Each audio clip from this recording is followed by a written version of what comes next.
Hi everybody, this is advocate CS Nikunj Maheshwari और आज हम लोग एक बहुत ही ज्यादा इंपॉर्टेंट सेशन के लिए मिले हैं। सेशन चालू है तो रफली अराउंड जो 12 दिन का हमारे पास टाइम पीरियड बचा है उसको हमें कैसे यूटिलाइज करना है, हमें किस तरीके से अपनी एंजाइटी या फिर पैनिक को मैनेज करना है, अपनी हेल्थ पे भी ध्यान देना है और साथ ही साथ में कोई भी 1% का भी टाइम वेस्ट किए बिना हमें किस तरीके से प्रिपरेशन करनी है। आप में से बहुत सारे स्टूडेंट्स होंगे जिनका पूरी तरीके से कोर्स कंप्लीट हो चुका होगा, पूरी तरीके से जो भी प्रिपरेशन करनी थी वो हो चुकी होगी, हो सकता है रिवीजन भी हो चुका हो, आंसर राइटिंग प्रैक्टिस सब कुछ हो चुका होगा।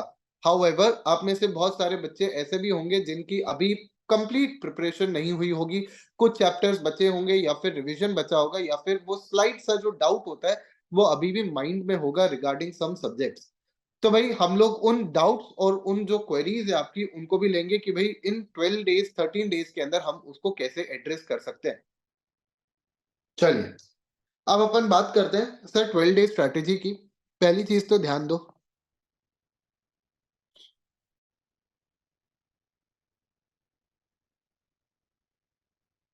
सर, 12 डे स्ट्रैटेजी क्या बात करता है। सर सबसे पहली चीज तो ध्यान दो, 12 दिन के लिए भूल जाओ। 12 दिन के लिए, 12 दिन भी नहीं बल्कि एग्जाम का भी टाइम इंक्लूड कर लो।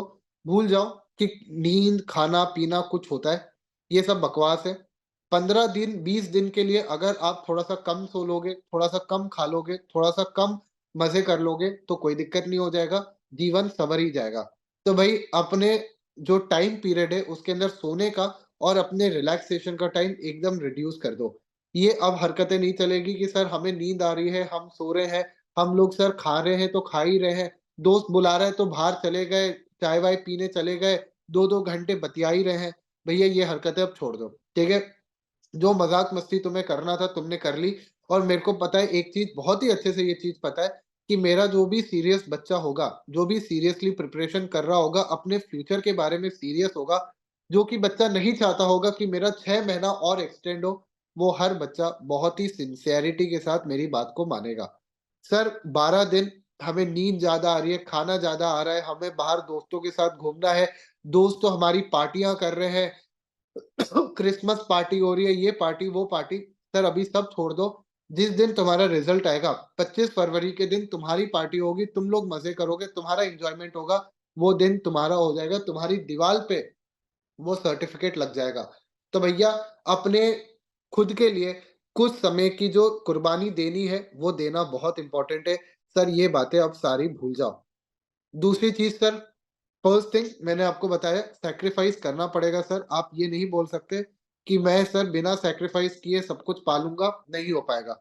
मैं आपको आज लिखित में दे रहा हूँ, मैक्सिमम बच्चा यही गलती करता है। सर 9-9 घंटे सो रहे हैं, 10-10 घंटे सो रहे हैं, 1-1 घंटा लंच में ले रहे हैं, 1 घंटा डिनर में ले रहे हैं। जब तक डिनर में वो फ्रेंड्स ना चला दे, तारक मेहता का उल्टा चश्मा ना चला दे, तब तक डिनर ही नहीं हो रहा है। सर ये सब आदतें छोड़नी पड़ेगी। Sincerity is the key to clear your exam. याद रख लो, एक बार सिंसियर हो जाओगे, जीवन संवर जाएगा। तारक मेहता कहीं नहीं भाग रहा, फ्रेंड्स कहीं नहीं भाग रहा, तुम्हारी नींद कहीं नहीं भाग रही। तुम्हारा 25-26 को जब पेपर खत्म होगा, 21 को पेपर है या जो ग्रुप 2 दे रहे हैं उनका 22 नहीं उनका भी 21 से ही है। नहीं 22 को है, सॉरी। 21-22 से जो भी पेपर चालू हो रहे हैं तुम्हारे और जो 26-27 तक खत्म हो रहे हैं, सर उसके बाद तुम्हारा समय ही समय है, जो करना है वो करना, जितने मजे करना है उतने मजे करना। पर सर अपने आप को ये 20 दिन दे दो, नहीं तो अननेसेसरी का तुम लोग पछताओगे, अननेसेसरी का तुम्हें दिक्कत होगा। Sir sacrifice. दूसरी चीज सर कॉन्फिडेंस। सर वो समय गया जब आप अपने ऊपर डाउट कर सकते थे, आप ये सोच सकते थे कि सर मैं सीएस करके कोई गलती तो नहीं कर रहा, सर मेरा पेपर आ रहा है तो कोई दिक्कत तो नहीं है, सर ये कर लूँ, वो कर लूँ, ये कर लूँ, वो कर लूँ। सर अब 20 दिन के लिए उसको अपने दिमाग से निकाल देना। रोज जब आप सुबह उठें और अपने आप को आईने में सबसे पहली बार देखें, तो बस 3 चीजें बोलें, I am capable, I am doing and I will do my level best. Sir हमेशा सिर्फ एक ही चीज बोले कि मैं सक्षम हूं, मैं कर रहा हूं और मैं कर सकता हूं। ये एग्जाम मेरे लिए बना है, मैं इस एग्जाम के लिए बना हूं, बस मैं इस एग्जाम को क्लियर कर लूंगा। सर रोज खुद को सुबह एक ही चीज रिमाइंड करने से आपका डेफिनेटली कॉन्फिडेंस बढ़ेगा। Manifestation has a humongous amount of power in it. Sir आप जितना ज्यादा मैनिफेस्ट करेंगे, जितना ज्यादा खुद को सेल्फ मोटिवेट करेंगे, सर उतना ज़्यादा आपकी चांसेस होगी कि आप अपने पेपर को निकाल लेंगे।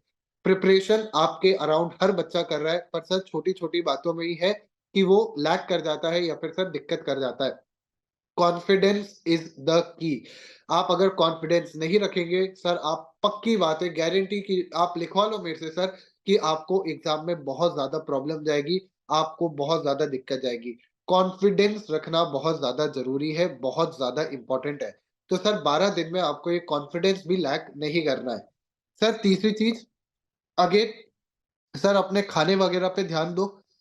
सर ये 15-20 दिन आप बिल्कुल भी बाहर का नहीं खाएँगे। मेरे को प्रॉमिस करो कि सर हम बाहर का कुछ टच भी नहीं करेंगे। हम बिल्कुल अपने मदर के द्वारा या फादर साहब के द्वारा या जो भी आपके घर में बन रहा खाना है, लौकी की हो, कद्दू की हो, करेले की सब्ज़ी हो, सर सिर्फ़ वही खाएँगे, सिर्फ़ हेल्दी खाना ही खाएँगे। बाहर का अनहेल्दी या फिर खराब खाना नहीं खाएँगे। Sir momos, chowmein, pasta, pizza तब आपको अच्छा लगेगा। 20 दिन आपका दिमाग सिर्फ़ वहीं जाएगा, आपको पूरा दिमाग वहीं फ़ोकस पे जाएगा कि क्या करेले की सब्ज़ी खा रहा हूँ या फिर क्या लौकी की सब्ज़ी खा रहा हूँ। पर सर सैक्रिफ़ाइस अगेन मैं वही बात बोलूँगा, अपनी हेल्थ का ध्यान रखना भी बहुत ज़रूरी है। आपने बहुत मेहनत की है, पर सर अगर आपकी तबीयत खराब हो गई 2 दिन पहले एग्ज़ाम के, सर कुछ भी नहीं बचेगा, कुछ भी नहीं कर पाओगे, पछताओगे अलग और सर एग्ज़ाम भी नहीं हो पाएगा। तो सर अपने हेल्थ पे बहुत ज़्यादा ध्यान दो, कोई भी अननेसेसरी की एक्टिविटी आपको नहीं करनी है। तुम अपने एग्ज़ाम के बाद जो खाना है वो खाना, सर किसी आदमी को खाना है खा जाना, पर सर अभी ये 15-20 दिन तुम्हें बिल्कुल ध्यान रखना है कि सर घर का ही अच्छा खाना हमें खाना है। इनफैक्ट बाहर का पानी भी मत पीना। मेरा एक दोस्त था जो कि मेरे साथ सीएस का एग्ज़ाम दे रहा था और वो एग्ज़ाम सेंटर में पानी लेके आए और मैं तो अपनी बॉटल लेके ही जाता था, तो वो उसने वो पानी पी लिया। अब हो सकता है वो पानी थोड़ा खराब हो, सर उसको इतना गंदा लूज़ मोशंस एंड डायरिया वग़ैरह हो गया कि सर वो आने वाले 2 पेपर दे ही नहीं पाया और फिर उसका मोरल इतना टूट गया कि सर वो आगे उसने सीएस कंटिन्यू ही नहीं किया। तो प्लीज़ इन बातों का भी ध्यान रखें, छोटी-छोटी चीज़ें सर आप एकदम प्रॉपर पानी पिएँ, प्रॉपर खाना खाएँ, अननेसेसरी का बाहर का कुछ भी ना करें। सर ये तो हो गई अपनी मिसलेनियस बातें जो थोड़ा-सा यानी मोटिवेशनल बातें होती हैं। अब हम लोग पेपर की बात करते हैं। सर, जितने लोग भी ग्रुप 1 दे रहे हैं, पहले ग्रुप 1 वालों की बात कर लेते हैं। सर, जितने लोग भी ग्रुप 1 दे रहे हैं, प्लीज़ कोशिश कीजिए कि आपका पूरा का पूरा चैप्टर जितने भी टॉपिक्स हैं, सर उनका प्रॉपर तरीके से कम 2 बार रिवीजन हो जाना चाहिए। 12 दिन is more than sufficient to revise the entire book. कोई बहुत बड़ी बात नहीं है, आप आराम से 12 दिन के अंदर अपने पूरी की पूरी किताबें चाट सकते हैं, ये मैं आपको गारंटी दे रहा हूँ। सर अगर आपने सारे के सारे लेक्चर्स अच्छे से देखे हुए हैं, आपने सारे के सारे लेक्चर्स अटेंड किए हुए हैं, आपने प्रॉपर्ली नोट्स को फ़ॉलो किया हुआ है, तो सर मेरे को नहीं लगता 12 दिन के अंदर आपको अपनी किताबों को 2 बार रिवाइज़ करने में कोई भी दिक्कत जाएगी, नहीं जानी चाहिए। तो सर 2 बार रिविज़न करने की आपको पूरी कोशिश करनी है। साथ ही साथ में सर आपको एनालाइज़ करना है, there is something called as स्वॉट एनालिसिस। स्वॉट एनालिसिस क्या बात करता है sir? Strength, weakness, opportunity and threat. स्वॉट का फुल फॉर्म होता है strength, weakness, opportunity and threat. Sir स्वॉट एनालिसिस कहता है अपने सबसे ज़्यादा उन सब्जेक्ट्स को पहचानो, उन एरियाज़ को पहचानो जिसके अंदर आप स्ट्रॉन्ग हो। जिसके अंदर सर आपको कोई भी क्वेश्चन दे दे, आपको कोई दिक्कत नहीं जाएगी, आपको कोई परेशानी नहीं जाएगी। सर ये 12 दिन के लिए बता रहा हूँ, आपको ये 12 दिन के अंदर करना है। सर आपको पता होगा अभी तक इस लेवल तक आप पहुँच चुके होंगे कि आपको पता होगा कि आपको कौन से टॉपिक्स में दिक्कत जाती है और कौन से टॉपिक्स आपको अच्छे लगते हैं। सर स्ट्रॉन्ग अपने सब्जेक्ट्स को पहचानो, सिमिलरली अपने वीक सब्जेक्ट्स को भी पहचानो और सर ऐसे में स्ट्रॉन्ग सब्जेक्ट्स पे टाइम कम दो, वीक सब्जेक्ट्स पे टाइम ज़्यादा दो। सर बच्चे इसका उल्टा करते हैं, स्ट्रॉन्ग सब्जेक्ट्स पे ज़्यादा टाइम देते हैं, वीक सब्जेक्ट्स पे कम देते हैं। गलत स्ट्रैटेजी है। स्ट्रॉन्ग सब्जेक्ट्स पे कम टाइम दो, वीक सब्जेक्ट्स पे ज़्यादा टाइम दो क्योंकि sir you never know institute आपके साथ कब गेम खेल जाए। तो सर आपको सारी की सारी चीज़ें अच्छी तरीके से प्रिपेयर करके ही एग्ज़ाम हॉल में उतरना है। आप बिल्कुल इस चीज़ के बात को छोड़ दीजिए कि सर मैं ये छोड़ देता हूँ, वो छोड़ देता हूँ, ये पढ़ाई रहने देता हूँ, वो पढ़ाई रहने देता हूँ, ये सब बेकार की बातें हैं, you don't have to do that. Sir exam के अंदर भी आपको एनालाइज़ करना है कि आपकी अपॉर्च्युनिटीज़ क्या है? कहाँ पे आप ज़्यादा अच्छे तरीके से मार्क्स स्कोर कर सकते हैं? आपको ये एनालाइज़ करना पड़ेगा सर और सिमिलरली आपको थ्रेट्स भी एनालाइज़ करने पड़ेंगे कि सर आपको किन सब्जेक्ट से ज़्यादा डर लगता है और अगर उसका क्वेश्चन आ गया, तो सर आप उस सिचुएशन में क्या करेंगे? आपके पास इसकी एक स्ट्रैटेजी होनी चाहिए। जब मैंने भी पेपर दिया था तो ऐसा नहीं था कि भाई मेरे को सब कुछ ही आता था, मैंने पूरा जगत जहान की किताब छाँट डाली थी, ऐसा नहीं था। Sir there were subjects, there were topics जो मेरे को दिक्कत करते थे और मेरे को पता था कि अगर ये पेपर में आ गए तो मेरे को दिक्कत जाएगी। सर उस सिचुएशन में मैंने उन सब्जेक्ट्स के जो इम्पोर्टेंट टॉपिक्स थे, जिनमें से प्रीवियसली क्वेश्चंस आ रहे थे, सर वो सारे के सारे कर डाले थे। रट डाले थे, रादर मैं ये वर्ड यूज़ करूँगा, सर रट डाले थे। मेरे को अगर कॉन्सेप्चुअल क्लैरिटी नहीं भी थी, तो मैंने कहा सर अभी मेरे लिए पेपर निकालना ज़रूरी है, कॉन्सेप्ट मैं बाद में बिल्ड कर लूँगा, जो कि बिल्ड हो भी गए। पर सर अभी मेरे लिए पेपर निकालना ज़रूरी है, इसलिए मैंने अपनी अपॉर्च्युनिटीज़ और थ्रेट को एनालाइज़ करते हुए जो इम्पोर्टेंट क्वेश्चन्स थे या उस टॉपिक के इम्पोर्टेंट जो पोर्शन्स थे, उनको मैंने याद कर लिया था। कुछ बच्चों को फैमा और एफडीआई में दिक्कत जा रही है। भैया मैं अपने सब्जेक्ट का बोल सकता हूँ कि मैंने आगे आपको जो स्ट्रैटेजिक ड्राइंग बोर्ड है उसके अंदर इंपॉर्टेंट टॉपिक्स बताए हुए हैं। प्लीज उन टॉपिक्स को तो करके ही जाना, उनमें से क्वेश्चन बनने की पूरी संभावना है। मैं आपको पेपर लिख के दे रहा हूँ कि सर उनमें से टॉपिक्स आ सकते हैं, उनमें से चैप्टर यानी क्वेश्चन बन सकते हैं, तो उनको तो आपको करना ही है। और सिमिलरली बाकी सब्जेक्ट्स के लिए भी आप बाकी अपने फैकल्टी से पूछ सकते हैं कि सर कौन से टॉपिक्स इंपॉर्टेंट है, कौन से हमें चीजें पे ज्यादा फोकस करना चाहिए पर्टिकुलर सब्जेक्ट्स के अंदर। तो भाई उसके थ्रू आप अपने अपॉर्चुनिटीज और थ्रेट को भी एनालाइज कर लोगे। सर ये तो बात हो गई स्वॉट एनालिसिस की। सर अपार्ट फ्रॉम दिस आपको सारे सब्जेक्ट्स के लिए, ये मैं बाकी सब्जेक्ट्स के लिए भी बता रहा हूँ, सारे सब्जेक्ट्स के लिए आपको सर प्रीवियस ईयर पेपर्स देख के जाना है। सर प्रीवियस ईयर पेपर्स में से कम नहीं कहते हुए, सर प्रीवियस ईयर मैंने दिए हैं ऋषिता, एफडीआई के मैंने एफडीआई के दिए हैं, मेरे पास अभी नोट में भी पड़ा होगा। प्रीवियस ईयर पेपर्स में भैया प्लीज आपको प्रीवियस ईयर्स करने हैं, मतलब करने हैं, आप उस पे बिल्कुल कॉम्प्रोमाइज नहीं करोगे। आप किसी भी तरीके से उसके ऊपर छोड़ के नहीं जाओगे। प्रीवियस ईयर पेपर्स आपको देख के ही जाने हैं। रफली अराउंड 20 मार्क्स के क्वेश्चंस यहाँ से आते हैं। बच्चा कह रहा है सर एक बार दिखाओ कहाँ है। मेरे पास एफडीआई के नोट्स पड़े हैं क्या इसमें?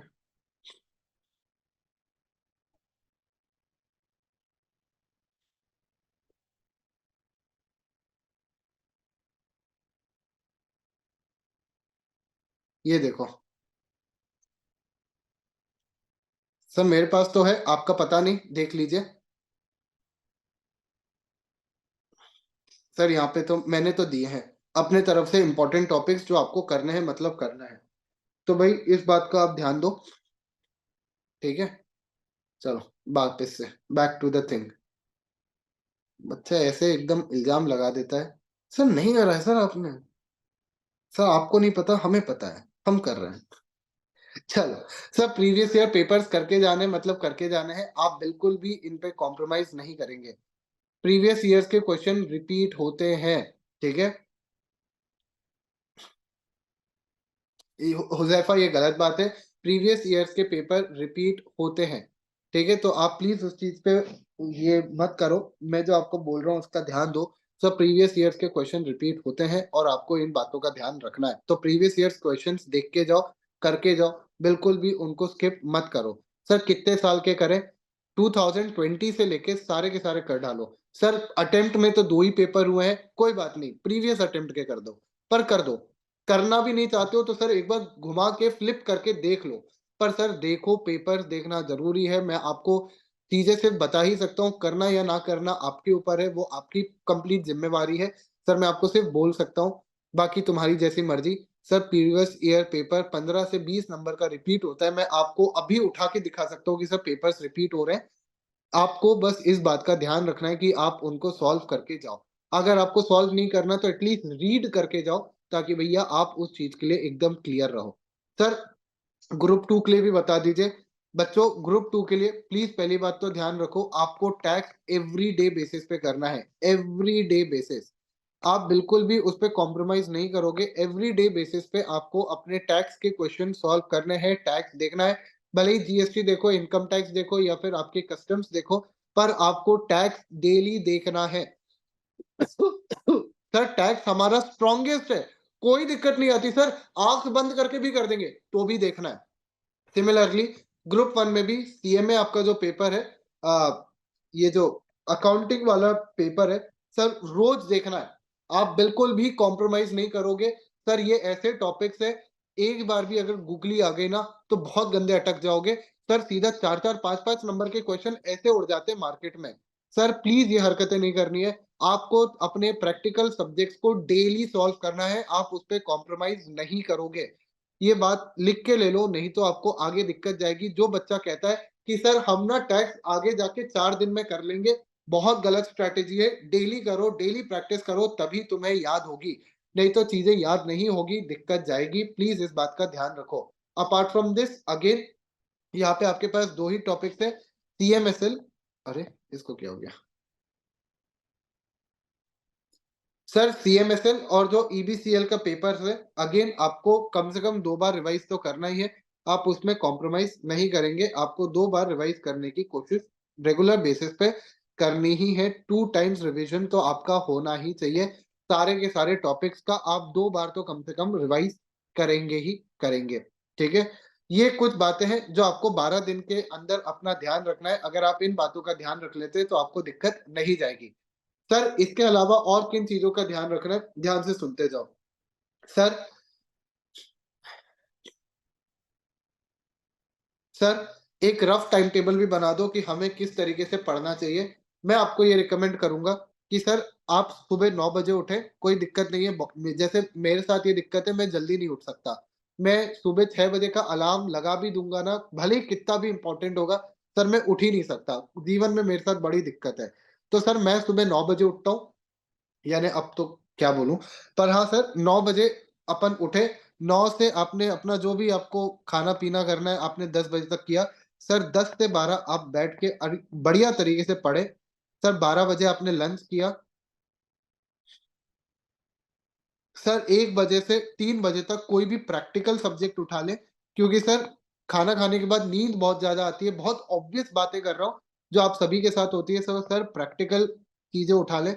तो सर प्रैक्टिकल के साथ ये चीज़ें होती है कि आपको नींद थोड़ी-सी कम हो जाती है। 3 से 4 बजे तक कुछ चाय-नाश्ता करना है तो वो भी कर लो। सर 4 से बिल्कुल उठना ही नहीं है। 4 से मैं कहूँगा 7 बजे तक या 8 बजे तक। सर 4 घंटे पढ़ना कोई बहुत बड़ी बात नहीं है। 8 बजे तुम अपना डिनर वगैरह करो, 8 से 9 डिनर करो और सर 9 बजे से जो तुम उठ के पढ़ना शुरू करोगे, सर रात के कम से कम 2 बजे तक तो पढ़ो ही पढ़ो। तो अगर मैं आपको कहूँ तो ये भी आपका स्टडी टाइम हो गया, ये भी आपका स्टडी टाइम हो गया, सर यहाँ पे भी आपका स्टडी टाइम हो गया और सर यहाँ पे भी आपका स्टडी टाइम हो गया।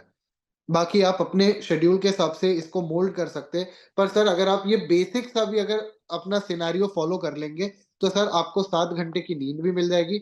आपकी नहीं-नहीं कहते हुए 2, 2 4, 4-4 8, 8 प्लस 5 आपकी नहीं-नहीं कहते हुए सर 13 घंटे की स्टडीज़ भी हो जाएँगी और सर आप थोड़ा-सा रिलैक्स भी कर पाएँगे।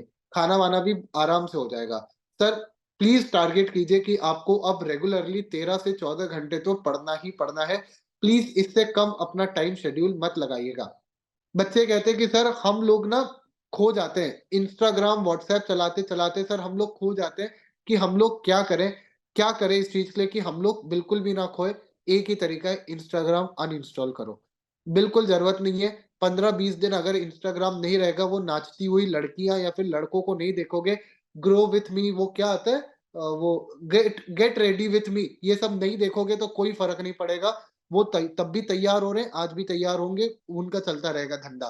तुम्हारा चलना बहुत ज़्यादा ज़रूरी है, इसलिए सर 10-15 दिन के लिए इंस्टाग्राम बिल्कुल ऑफ कर दो। कोई भी अगर कम्युनिकेशन होगा एपीटी की तरफ से, मेरी तरफ से तो डायरेक्टली आपको व्हाट्सएप कर दिया जाएगा, पर सर इंस्टाग्राम प्लीज़ बंद कर दो, बहुत ज़्यादा इम्पोर्टेंट बात है। इंस्टाग्राम चलाओगे, बेकार में फँसोगे।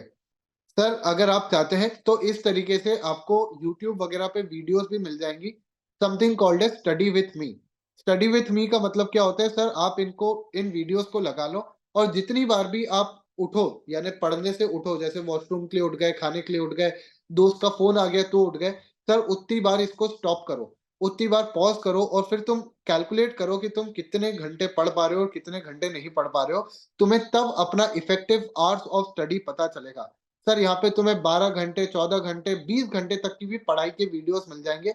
20 घंटे तुम्हें करना भी नहीं है खैर, पर हाँ, तुम्हें इतने तरीके भी वीडियोज़ मिल जाएँगे और तुम्हारे पास सिर्फ़ एक काम है अभी, सिर्फ पढ़ाई करना है। तो 12 दिन के अंदर भाई इस चीज का तुम्हें बहुत ही ज्यादा बेहतरीन तरीके से ध्यान रखना है। ठीक है? तो आई थिंक सो ये 12 दिन की बात है। अपार्ट फ्रॉम दिस कुछ चीजें और अपन डिस्कस कर लेते हैं ताकि भाई आपको दिक्कत ना जाए। सर, अगर एक-एक टॉपिक की हम लोग बात करें, तो सर जेआईजीएल के अंदर आपके इंपॉर्टेंट टॉपिक्स है कॉन्स्टिट्यूशन बिल्कुल मिस नहीं करेंगे। सर आपका क्रिमिनल लॉ बिल्कुल भी मिस नहीं करेंगे। Sources of law sir question बनता ही बनता है। इंटरप्रिटेशन आपका इंटरप्रिटेशन लॉ, उसके बाद सर आपका arbitration and conciliation act sir question आएगा ही आएगा, गारंटी से लिख के ले लो। ये कुछ टॉपिक्स ऐसे हैं जिनको आपको बिल्कुल स्किप करने का सोचना ही नहीं है।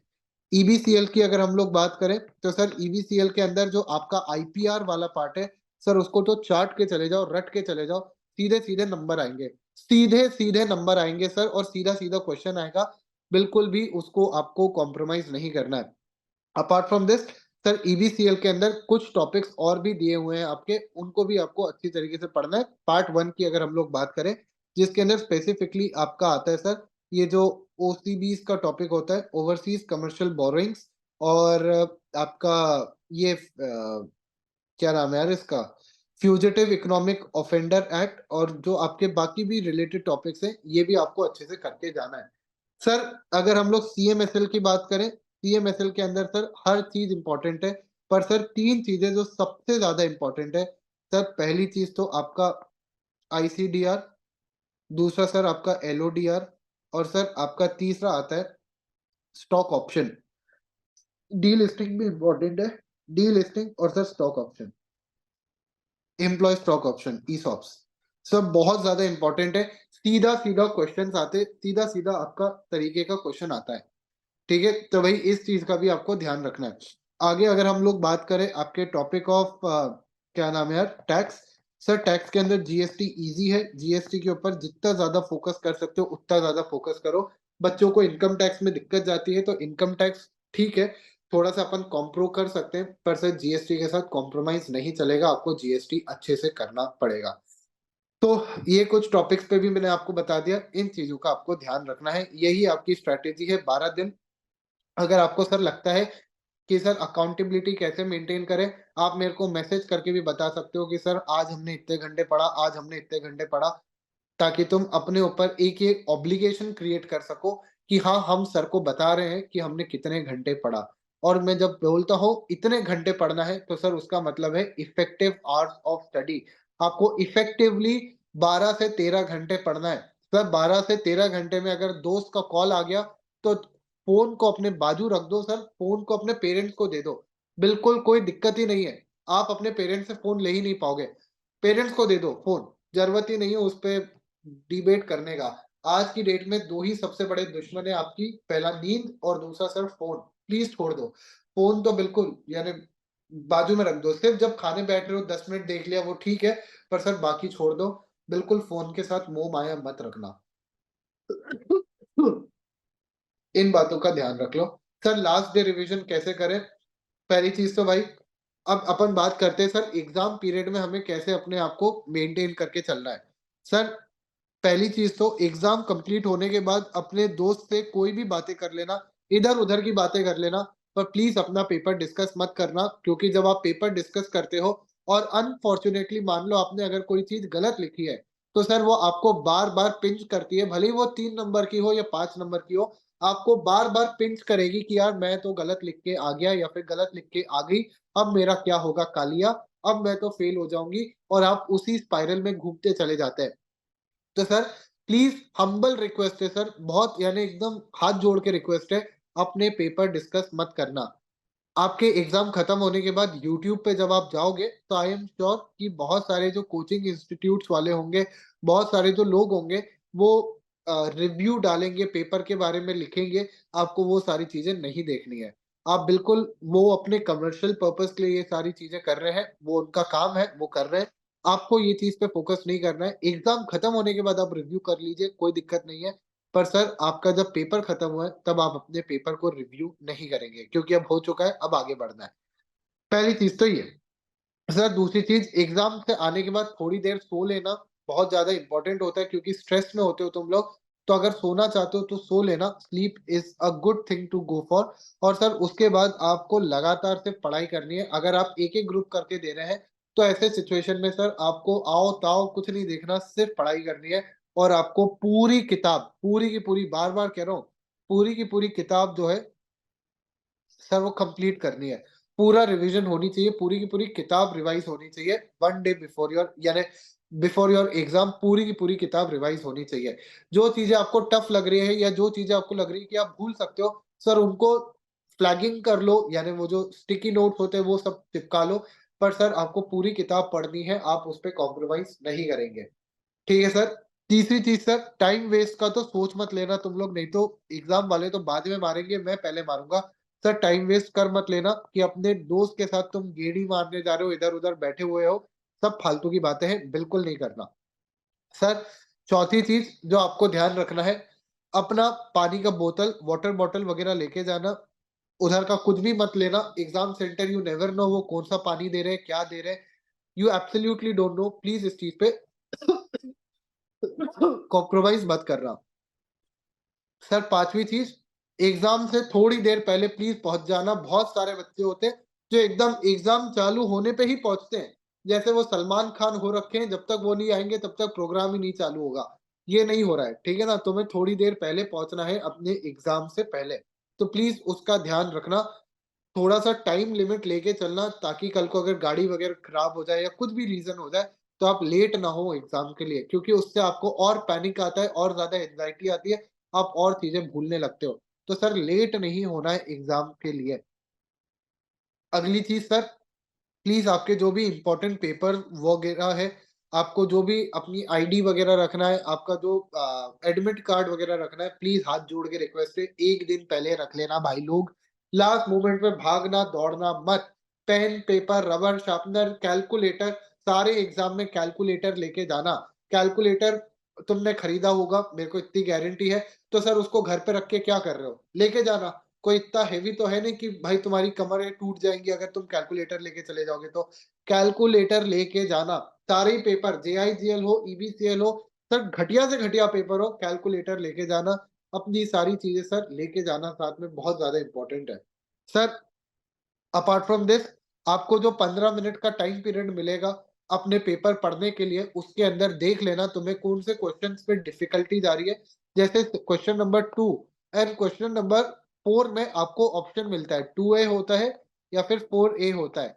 तो सर ये देख लेना कि आपको कौन से क्वेश्चन करने हैं, कौन से क्वेश्चन नहीं करने हैं। अच्छा, इसमें ध्यान रखना, क्वेश्चन नंबर 2 और क्वेश्चन नंबर 4 में हमेशा एक क्वेश्चन ऐसा होगा जो आपको तकलीफ देगा। आपको दोनों क्वेश्चन नंबर 4 और 4A में भी एक क्वेश्चन नहीं आएगा और 2 और 2A में भी एक क्वेश्चन नहीं आएगा, ये मैं आपको आज लिख के देता हूँ। सर आपको ये देखना होगा उसके अंदर कि कौन-सा क्वेश्चन है जिसको आप ज़्यादा एक्यूरेसी के साथ सॉल्व कर पाएँगे। कौन से वो ज़्यादा क्वेश्चन्स हैं, क्वेश्चन नंबर 2 या 2A या 4 या 4A, जिसके अंदर आप ज़्यादा क्वेश्चन्स ज़्यादा एक्यूरेसी के साथ सॉल्व कर पाएँगे, उसको करने का कोशिश करना। एक बार अगर आप कोई क्वेश्चन डिसाइड कर लो कि नहीं सर मैं तो 2A के साथ ही जाऊँगा, बाद में पलट मत जाना 2 क्वेश्चन लिखने के बाद कि नहीं, नहीं, नहीं काटो, काटो, काटो, क्वेश्चन नंबर 2 पे जा रहे हैं हम तो। ये सब घटिया हरकत है, अगर अब तुमने 2A चूज़ कर लिया है तो 2A के साथ ही आगे बढ़ना, बिल्कुल भी उसके साथ अगेन कॉम्प्रोमाइज़ मत करना। ठीक है सर, ये चीज़ भी हम लोग करेंगे। 15 minutes is life saver for you guys. Sir 15 minute बहुत ही इम्पोर्टेंट चीज़ है, इसको टाइम वेस्ट के तौर पे मत लेना। ये बहुत ज़्यादा इम्पोर्टेंट है, तुम्हारे लिए ज़रूरी है कि तुम इस 15 मिनट को बहुत ही अच्छे तरीके से एक्सरसाइज़ करो। ठीक है सर? सर इसके अलावा 8वाँ point, sir sir exam centre पे चीटिंग करने का सोच मत लेना। सर चीटिंग बहुत ही ज़्यादा अनएथिकल एक्टिविटी है। आपने शायद से आप में से कुछ बच्चों ने मॉक टेस्ट में चीटिंग की है, मेरे को पता चल गया था। यार एग्ज़ाम में मत करना, ठीक है? अपने आप को धोखा देके कोई मतलब नहीं है। तुम एग्ज़ाम निकाल भी नहीं पाओगे और पता चला तुम्हें सेंटर से ही भगा देंगे। तुम 5-6 साल के लिए डी-बार हो जाओगे। बहुत बच्चे होते हैं सर चीटिंग करते हैं, प्लीज़ चीटिंग करने की सोचना भी मत, नहीं तो सर आईसीएसई तो निकालेगा ही निकालेगा, सर हम भी नहीं रखेंगे। बिल्कुल बहुत गलत एक्टिविटी है, चीटिंग करने का सोचना भी मत। पहले ही बता रहा हूँ, जितना आता है इज़्ज़त से लिख के आना, ये चिट-मिट बनाना या आजू-बाजू वाले से पूछना सब बिल्कुल मत करना, कोई मतलब का नहीं है, अननेसेसरी का तुम अपने पैर पे कुल्हाड़ी मार लोगे। तुमने अपने स्कूल टाइम में शायद से चीटिंग वगैरह किया होगा, इस पेपर में सोच भी मत लेना चीटिंग करने का। ये कुछ इंपॉर्टेंट चीजें हैं जिनका आपको ध्यान रखना है, आपको इन चीजों को बहुत ही ज्यादा इंपॉर्टेंस के साथ लेके चलना है और सर बिल्कुल भी कॉम्प्रोमाइज नहीं करना है। Trust me on this. Sir छोटी-छोटी बातें ही होती है जो 39 और 40 मार्क्स के बीच में बाइफरकेशन क्रिएट करती है। 39 फेल हो जाता है, 40 आपका पास हो जाता है। तो सर वो 1 मार्क्स आपकी इन छोटी चीज़ों से ही डेवलप होता है, इन छोटी चीज़ों से ही आता है। 100 मार्क्स का पेपर अटेम्प्ट करना है, उस चीज़ को मैं बार-बार रिपीट कर चुका हूँ। सर अननेसेसरी का रकस वगैरह क्रिएट नहीं करना अपनी ज़िंदगी में। तुम्हें अपने दोस्तों, यारियों जो भी लोग हैं, उनसे थोड़ी-सी अभी दूरी बनानी है। 20 दिन तुम उनको भी कह दो कि तुम भी जियो, हमें भी जीने दो। 20 दिन के बाद अपन बढ़िया मिलेंगे, फिर तुम देखना मेरा क्या रुद्र रूप तुम्हें दिखता है। सब करना, पर सर अभी तुम्हें पढ़ाई करना है। मेरे भाई का हैप्पी बर्थडे है, मेरे घर में शादी है, मातम छा गया है, सर कुछ भी है। सर मेरे भाई की शादी है, सगे भाई की शादी है, तो भी सर शादी ठीक है, हो जाएगी, कोई दिक्कत नहीं है। भाभी को तुम बाद में भी देख लेना, बाद में मज़े-मस्तियाँ कर लेना। सर अभी पढ़ाई करना ज़रूरी है। बहुत बच्चे होते हैं आपको लग रहा होगा कि सर ये कैसी बातें कर रहे हैं, पर सर बहुत बच्चे होते हैं जो इन उल्टे-सीधे प्रोग्राम्स को ज़्यादा प्रायोरिटाइज़ करते हैं over their own life and their own exam. तो सर अभी उन प्रोग्राम्स को छोड़ देना, ये सारी चीज़ें बहुत ज़्यादा इम्पोर्टेंट है, ठीक है? तो इन बातों का ध्यान रखना है, बिल्कुल भी कॉम्प्रोमाइज़ नहीं करना है। खुद का भी हैप्पी बर्थडे आ रहा है, तो खुद के हैप्पी बर्थडे पे भी खुद का ही केक काट लेना और सर घर में बैठ के सिर्फ पढ़ाई करना। दोस्त बोले कि यार तू तो पार्टी भी नहीं देता यार, कैसा है इंसान? तो उसको भी बोल देना कि सब पार्टियाँ करेंगे, 25 फरवरी को आ जाना। तुम मेरे को कंधे पे उठा के ढोल नगाड़े बजा के पार्टी करवाना, पर अभी नहीं हो पाएगा। सर ये सारी चीज़ें बहुत इम्पोर्टेंट है, प्लीज़ ध्यान रखो। Trust me on this. Sir preparation तुम्हारी अच्छी चल रही है, तुम लोग मेहनती बच्चे हो, तुम लोग बहुत मेहनत कर रहे हो, बस इस चीज़ का ध्यान रखो एंड ट्रस्ट मी तुम पेपर निकाल ले जाओगे, कोई दिक्कत नहीं जाएगी, ठीक है? कोई डाउट हो तो बता दो, अदरवाइज़ आज का सेशन अपन यहीं एंड करेंगे। चलो, perfect guys, all the best for your 12 day strategy. Bye bye, take care, have fun. इसी तरह के इन्फॉर्मेटिव वीडियोस देखने के लिए हमारे चैनल को सब्सक्राइब करें और लेटेस्ट वीडियोस को सबसे पहले देखने के लिए बेल आइकॉन को हिट करें। साथ ही लाइक और शेयर करना ना भूलें। APT educating India.